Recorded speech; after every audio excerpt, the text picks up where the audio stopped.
Hello, hi everyone. I'm Jarrod from Catalytics.sg. So I'm the data science director. So yesterday I actually saw a joke on a kid being asked, "What is artificial intelligence?" So the kid being actually innocent, she said this: "Artificial intelligence is when people call you smart, but you're actually not smart." So that's artificial intelligence. All right. I'm a data scientist, so I find it actually quite interesting that how kids actually find artificial intelligence like that, and they will be coders and they will be data scientists or maybe say some other IT related job in future. All right. So this is my company, Catalytics.sg. So who we are, we set up in 2016, focusing on data science, machine learning, and dashboard solutions. That's what we do. In terms of our office, this is actually our offices. We actually have office in Auckland, Singapore and India. Australia is actually just a data engineer that's sitting down there waiting to be deployed on site.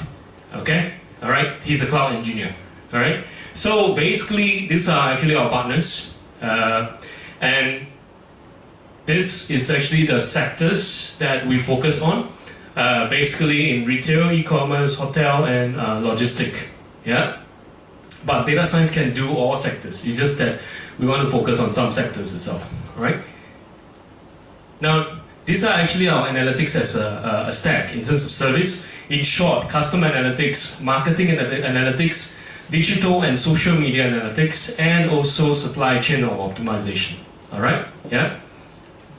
Now, these are actually our expertise. So these are some of the companies which I served in the past. Actually, I want to put more, but if I put more, then I might not have enough space. So basically, you see that these companies are actually using big data 10 years ago.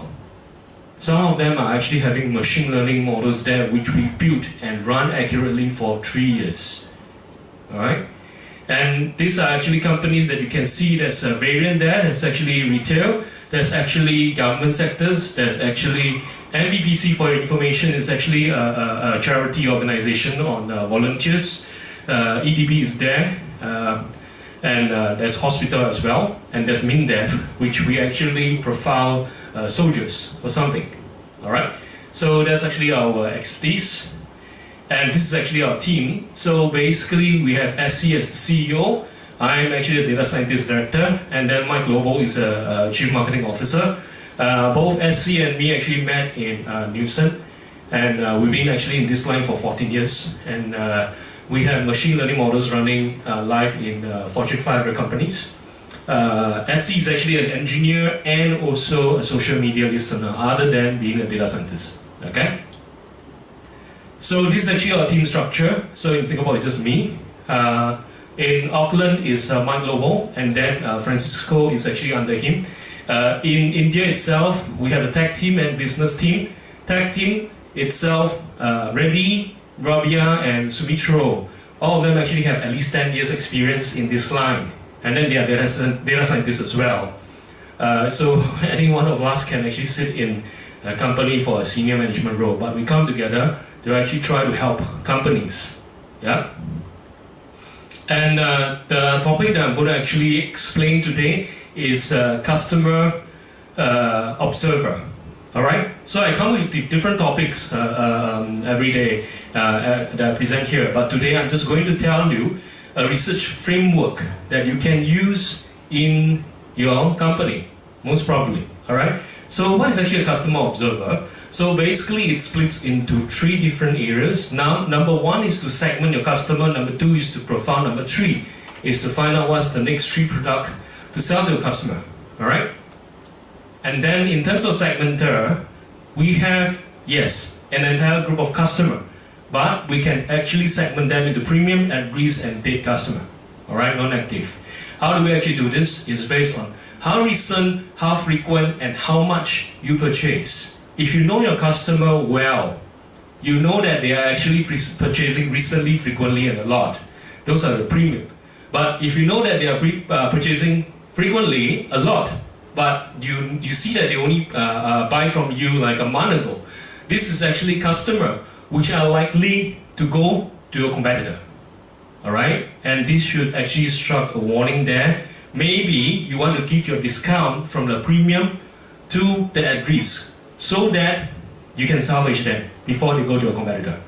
Well, the premium is going to buy anyway, right? With or without discount, all right? So this allows you to actually strategize accordingly, all right? And then once you know the segment, the next thing you want to do is to profile a customer. So which one are your customer that will increase in spending or going to buy, all right? That's why you split your premium at risk into identifying them, which one is your potential buyer, all right? Once you do that, the next thing you do is what's the next product to sell to a customer. Profiling and next product to purchase are already in the prediction. Okay? So we know that your premium customer is buying logs. The next product we're going to sell to are actually soap-based, Dove Surf. And then notice that we push Lipton as well, because we want to push him into a new category so that he will not get bought. When they got bought, they'll go to a competitor. Yeah? Make sense? Alright? So we want to make sure that this doesn't happen. And that's actually a framework that you could actually use in your company. Now, what's actually a profiling? Profiling example looks something like that. This is your potential customer out of the entire lot. Yeah? And this is actually the customers that you see. Female married, less likely to purchase A series. Female single earning that much, less than 5K, likely to purchase A series. What is A series? It's basically a Samsung series phone. A series. So Samsung have A, J, N, and S. Note and S series are what we see here in our region, Singapore, right? But A and J are more budget phone. You don't see them here. Okay? Yes, there are products here, but you don't see people carrying that here, right? So then, if you actually look at how a profiling model looks like, this is how it looks like. I didn't actually put in the output, the model run by itself. I just actually put in the condition, and it decided to tell me that gender, female, and then married is 55% towards no. Majority is no. So a female married customer is not going to buy an A series phone. And this is actually your female married less likely to purchase A series. That's why I know. Okay? Now, how do I actually know the next profile in my slide? Okay? Female single earning less than or equal to 5K. Sorry about a small number here, but you can see less than or equal to 5K is yes, 81%. So because of this, that I'm able to tell you that female single earning less than or equal to 5K likely to buy A series. Now, how true is that? Machine learning models only tells you about patterns. You must apply business to it. Okay? Now, the business thinking here is that, look, she's female single earning less than or equal to 5K. Of course, she doesn't have money to buy luxurious phone, NNS. Most probably aiming for an A series phone. Okay? Make sense? Yeah? Now, we don't have occupation inside the data, but that doesn't stop us to guess that female married likely to purchase A series. She could be actually someone who is on a senior management level, and that's why she's going for luxury phone. Okay? Alright? So what happened to the male? Male, we have different ways of reaching them, whether through push, through social, through email, and then the next round of decision is by marital status, whether it's single or married. Okay? Now, I didn't actually decide this. The model decided for us. We just merely put in the condition to actually see how it goes, that a profile is made that he's going to buy an A series phone or not. Okay? All this, if you can actually see here, there's a small number of p-value and the chi-square value here. So this is done actually by an output, by the machine itself, machine learning model. Okay? And the next thing I'm going to actually show you is next product to purchase. How does it look like? Yeah? So I'm sure everyone knows who is he. So it just actually means that you're going to watch PSY, new face, and then every time you actually see this recommended for you, it just means that you're being scored. If you dare tell me that machine learning and data science is beyond you, no, I don't think so. The next time you on your YouTube, you are already involved in data science. Alright? So recommend that for you. There's a reason why. Because a lot of people watch this video, will watch this next. If you watch this video you haven't watched, Google score you. Okay? I'm sure you have actually, maybe say some of you actually buy something online. This is actually how Amazon tell you as well. They say that I'm recommending you this based on the items you purchased or told us you had owned previously. This is also machine learning. It is scoring you and finding what's the next product to sell to you. This is very common, and this is what I do in Rakuten last time. Okay? Alright? Now, I'm going to show you some results. You have seen the framework, you have seen the examples. So, what is actually, how is me different from other data scientists? This is actually some things that I've done in the past. In Samsung, we have a 1% buyer and 99% non-buyer profile. Machine learning models are smart, alright? If you give them a lot of information, all of them will gear towards that information. They are 99% non-buyer. So, the result will be non-buyer. Alright, in Samsung, this is actually the first difficulty. The second difficulty they give us is, they give me, is, Jarrod, I'm only giving you ID, gender, age, product type, product registration date. That's all. No pricing. The question they want me to answer is number 1, whether the person need. Number 2, whether the person can afford. Okay, no pricing. Can afford. How?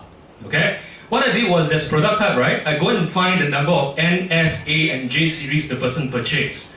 The more N and S you purchase, just means that you are purchasing without contract as well. The more A and J you purchase, those are budget phone. Just means that you can't afford a TV. Maybe. Alright? N and S, the more you purchase, just means that you might be able to afford the TV. That's how I decide what to put in to measure affordability. To measure a need. How do I do that? I go and calculate the age of washing machine, fridge, and aircon. My fellow colleagues say that, Jarrod, you are out of your mind. How can you calculate all those appliances? But I told them this. If you move into your house, you buy all these appliances together. The younger the appliances, the chance of you buying a TV is higher. And I use chi-square statistical testing to determine this. So once I did this, I managed to prove that the younger the appliances, the chance of you buying a TV is no. Then I use the RAM, make effort to actually combine the file, and then I put it into a machine learning model. This is the result. This is output. I can't change anything. Output means I can't change, except to use my note to scribble out the number so that you can't see. Alright? So training is 88%. It just means I use 70% of the data to build the model, 88%. Testing, it shows 30% of the remaining data I use to test the model. So, if my training is 88%, my test is 50%. It just means that when I launch this model out to guess my customer, it will just 50-50. It's a useless model. But the model that you see here is training and testing both have 88%. It's a 0 percentage point different. It just means that this model is super accurate. Not only that, for this one itself, they asked me to check. This is actual versus predicted. It just means that we already know whether he's a buy, don't buy, don't buy TV. Our model must be able to guess that it's a predicted buy, predicted don't buy. So there are 2 columns already, and then I'm trying to actually see how many matching rows are there. There are 83% matching row for non-TV buyer, 89% matching row for TV buyers. It just means it is that accurate. Okay? And the Koreans say, Jarrod, I'm sorry, can you score it for 12 months? I score it for 12 months. It scored between 70% to 80% accuracy. That's actually for the 12 months. They say, Jarrod, you're not human. That's the only thing he said. Alright? So bear with me for just a few more slides. Alright? So this is actually next product to purchase. I'm just going to show you a result for this one using profiling as well. This is a result from an e-commerce company.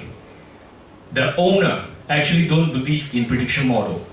They say, I'm going to send 8 million emails out, which is the mass sending part, 8 million. They earn back 40k Baht in a month.